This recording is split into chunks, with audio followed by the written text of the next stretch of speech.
Hello, everybody. Welcome back. We are now going to move on to the topic of blood. And in this video, we are going to talk about blood composition. Okay, so we've been spending the past couple weeks talking about the cardiovascular system, how we move blood around the body. You've probably been wondering, what exactly is blood? What is it made of? What are its characteristics? That's what we're going to go over now. Okay, so starting with this slide, blood is composed of plasma and cellular elements. Taking a closer look at plasma, okay, this is the composition of plasma. As I mentioned before, it has a similar composition to our extracellular fluid, okay? The main difference is that we have a lot more proteins in the plasma than in our extracellular fluid. But let's spend a moment taking a look at this, okay? So plasma is about 92% water. In addition to water, we have these ions, we have vitamins, and we also have gases. We're carrying gases like CO2 and O2. So we're going to be talking about gas transport in a couple weeks. You'll hear a lot more about that.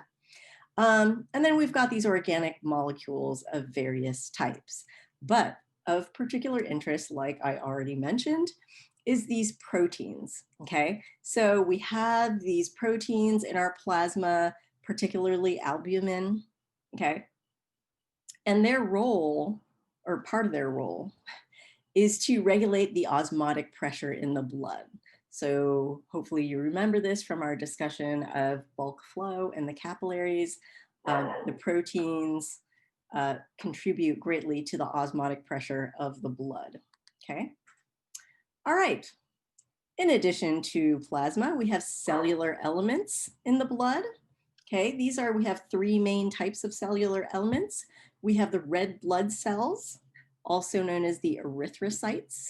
These are nucleus-free cells that mediate gas transport.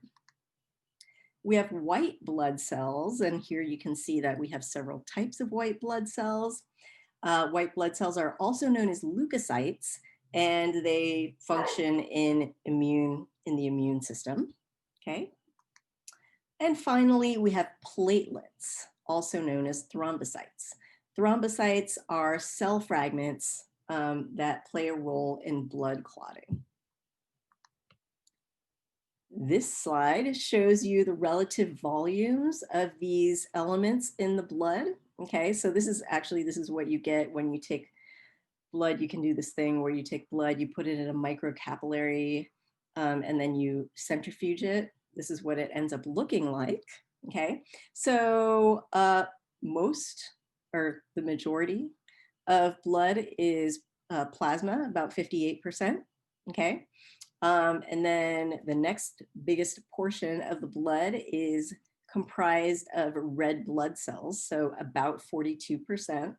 That's going to vary from individual to individual.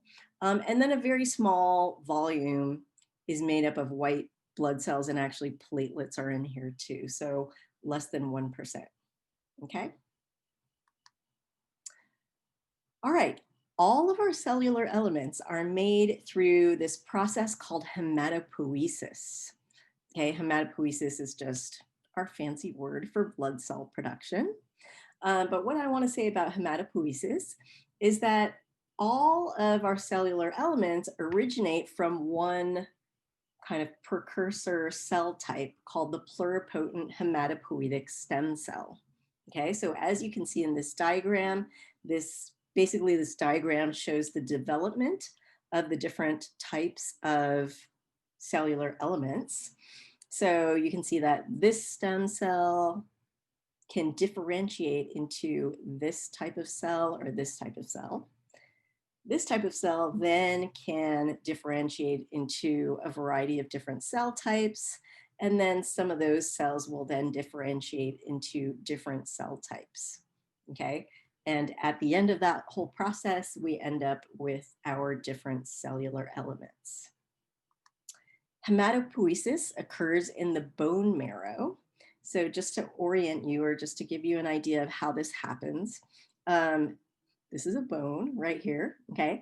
The inside part of it is the marrow. So we have this, it's called the stroma of the marrow right here, okay? And then we have these sort of blood vessel-like structures called sinuses. So they are part of the circulation, okay? So they kind of weave through the stroma of the bone marrow, okay? The hematopoiesis occurs in the bone marrow, as you can see in this diagram here. So you can see our various cellular elements being made, okay? And then the way that they enter the circulation is that once they have differentiated, they kind of squeeze through the endothelium of the sinus and end up in the bloodstream,